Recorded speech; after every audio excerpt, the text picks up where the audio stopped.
शुक्ति शतक के द्वितीय भाग की चौथी शुक्ति श्री गुरुदेव की है कि धर्म तो श्रेष्ठ है ही, लेकिन धर्म को धारण करने वाले उससे भी श्रेष्ठ है। धर्म जो धारणीय वृत्ति है, जो सद वृत्ति, जो श्रेष्ठ वृत्ति जिसे हम धारण करें, तो वो वृत्ति तो श्रेष्ठ है ही, लेकिन उसे जो धारण करते हैं उस व्यक्ति की तपस्या, जिस तपस्या ने उसे धारण करने के लिए तैयार किया है, वह अति अस्तुत्य है। उसकी महानता नहीं कही जा सकती है। आजकल हम धर्म के बारे में सोचते हैं, चलो सत्य है या ब्रह्मचर्य है या दया है, क्षमा है,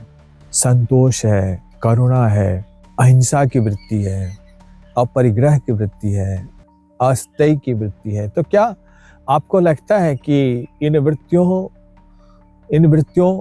के बारे में तो हम जानते हैं कि ये श्रेष्ठ वृत्तियां हैं, लेकिन उन महापुरुष के बारे में आप क्या कहेंगे जिन्होंने अपने जीवन में त्याग करके, कुर्बानी करके, अपने मन को समझा करके, अपने इंद्रियों को वश में करके, अपने संग और कुसंगों से अपने आप को निर्लिप्त रह करके इन भावों को धारण किया है,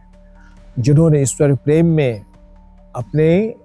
अहंकार की कुर्बानी दी है और उस अहंकार जनित जितने भी जीव की कामना है, आशा है, वासना है, उन सबों से अपने आप को झाड़ के रखा है। ऐसे जो महापुरुष हैं वो तो साक्षात धर्म रूप है, वो देवता है, ईश्वर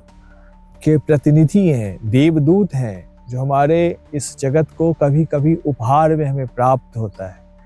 ऐसे जो साधु हैं, ऐसे जो साधक हैं, ऐसे जो तपस्वी हैं, जिन्होंने कष्ट काट करके जीवन में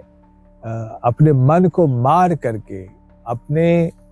आप को बदल करके, अपना पूरा रूपांतरण करके धर्म को धारण किया है। जिस श्रेष्ठ वृत्ति के बारे में हम किताबों में पढ़ते हैं, उसे पूरा का पूरा अपने चित्त में उतार दिया है। यदि कोई ऐसे व्यक्ति हैं, वो अस्तुत्य हैं, उनकी वंदना होनी चाहिए, उनकी उपासना होनी चाहिए और उनके लिए हमारे हृदय में श्रद्धा होनी चाहिए और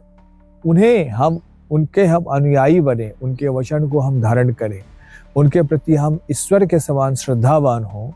ताकि हमें भी वह चरित्र और आचरण आ सके।